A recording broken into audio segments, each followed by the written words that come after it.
नमस्कार, हेडलाइंस हलचल देख रहे हैं आप। आपके साथ मैं हूं ज्योत्सना चोपड़ा और आज हम आपसे कुछ खबरों को लेकर बात करने वाले हैं। सबसे पहले हम बात करने वाले हैं रूस और यूक्रेन युद्ध के बारे में। साथ ही हम भगवंत मान के बारे में भी बात करेंगे कि आखिरकार पंजाब को लेकर उनका क्या कुछ कहना है, और साथ ही एक और खबर को लेकर बात करेंगे जहां भारत सरकार लगातार अलग अलग निर्णय ले रही है। वहीं उन्होंने एक खास निर्णय फिलहाल लिया है। 31 मार्च उसकी आखिरी तारीख थी और ये हर एक उस आम नागरिक पर असर डालने वाला है जो कि पैन कार्ड यूज करता है। तो चलिए सबसे पहले हम बात कर लेते हैं रूस और यूक्रेन को लेकर। आपको पता है कि भारत दौरे पर लावरोव पहुंचे हैं और उन्होंने किसी भी सामान की आपूर्ति के लिए तैयार होने की बात कही है, जो भी उनसे खरीदा जाना है, और उन तमाम चीज़ों को लेकर अच्छे संबंधों की बात कही जा रही है रूस से। और आपको साथ ही ये बता दें कि विदेश मंत्री सरगेई लावरोव ने जहां शुक्रवार को भारत यात्रा के दौरान ये बातें कही, उनकी तरफ से ये भी कहा गया कि यूक्रेन और रूस के बीच जो जंग है, जो जारी है लगातार, 1 महीने से भी ज़्यादा वक्त हो चुका है, 34-35 दिन हो चुके हैं, और उसके बाद ये कहा जा रहा है कि आखिरकार रूस के मन में क्या चल रहा है इस युद्ध को लेकर, क्या चाहता है रूस। इसी चीज़ को लेकर के बात की गई है यहाँ भारत और रूस के बीच में।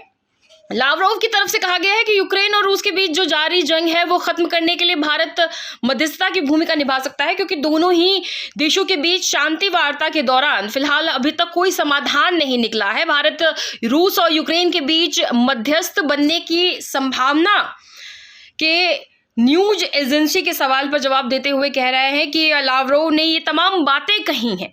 2 दिवसीय आधिकारिक यात्रा के लिए गुरुवार को नई दिल्ली पहुंचे थे लावरोव, और स्वतंत्र भारतीय विदेश नीति की भी उन्होंने सराहना की।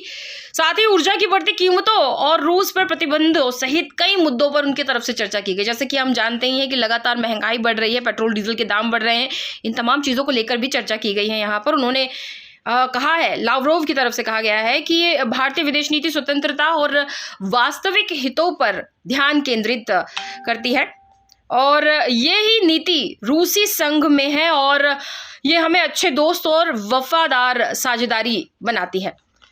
और साथ ही भारत पर अमेरिकी दबाव के बारे में जब उनसे पूछा गया कि क्या किसी तरह का अमेरिका का दबाव बना हुआ है, क्या इससे भारत रूस के संबंधों पर असर पड़ेगा, तो रूसी विदेश मंत्री की तरफ से कहा गया कि इसमें कोई संदेह नहीं है कि दबाव साझेदारी को प्रभावित नहीं करता है। मुझे कोई संदेह नहीं कि कोई दबाव हमारी साझेदारी को प्रभावित नहीं करेगा। दूसरों को मजबूर कर रहे हैं, अमेरिका की जो शक्ति है उनकी तरफ से लगातार मजबूर तो किया जा रहा है, लेकिन उनके बीच में संबंधों पर किसी तरह का कोई असर फिलहाल पड़ने की बात नहीं कही जा रही है। यूक्रेन के घटनाक्रम के बारे में पूछे जाने पर भी उनकी तरफ से यही बातें कही गई कि विशेष अभियान को युद्ध कहा जा रहा है, जो कि ठीक नहीं है। अगली खबर की बात कर लेते हैं। बात हम बॉलीवुड की करने वाले हैं, बात हम RRR की करने वाले हैं, जहां SS राजामौली जब भी कोई फिल्म बनाते हैं तो उसके हिट होने की पूरी गारंटी होती है। RRR के बारे में भी सब यही सोच रहे थे, लेकिन किसी को कहाँ पता था कि राजामौली के निर्देशन में बनी फिल्म सुपर डुपर हिट साबित होने वाली है। जूनियर NTR और Ramcharan Teja star film box office पर उम्मीद से दोगुनी कमाई कर चुकी है। आपको बता दें कि तेलुगु स्वतंत्रता सेनानियों अलूरी सीताराम राजू और कोमाराम भीम की जिंदगी से इंस्पायर RRR को फिल्मी लवर्स का बेइंतहा प्यार मिल रहा है। फिल्म 7वें दिन भी दुनिया भर में 50 करोड़ का कलेक्शन करने में कामयाब रही है। इसका मतलब ये हुआ है कि रामचरण और जूनियर NTR की फिल्म ने 1 हफ्ते में 700 करोड़ का आंकड़ा पार कर लिया है। ट्रेड एनालिस्ट की अगर माने तो उन्होंने कहा है कि RRR अब तक वर्ल्ड वाइड 700 करोड़ से भी ज़्यादा कलेक्शन कर चुकी है। ओपनिंग डे पर फिल्म ने 257 करोड़ से भी ज़्यादा कमाए थे, यानी 257 करोड़ रुपए, बहुत बड़ी बात है। लेकिन दूसरे दिन अगर बात करें इस फिल्म की तो 114 करोड़ से भी ज़्यादा कमाने में सफल रही है, और फिल्म के तीसरे और चौथे दिन की कलेक्शन की बात करें तो 118 करोड़ और साथ ही 72 करोड़ की बात कही गई कि इतना ज़्यादा कलेक्शन ये फिल्म कमा चुकी है। फिल्म ने 5वें दिन 58 करोड़ के करीब और छठे दिन 50 करोड़ से भी ज्यादा की कमाई कर डाली और इस तरह एक हफ्ते में ही फिल्म ने अपने बजट से भी ज्यादा पैसा कमा लिया है।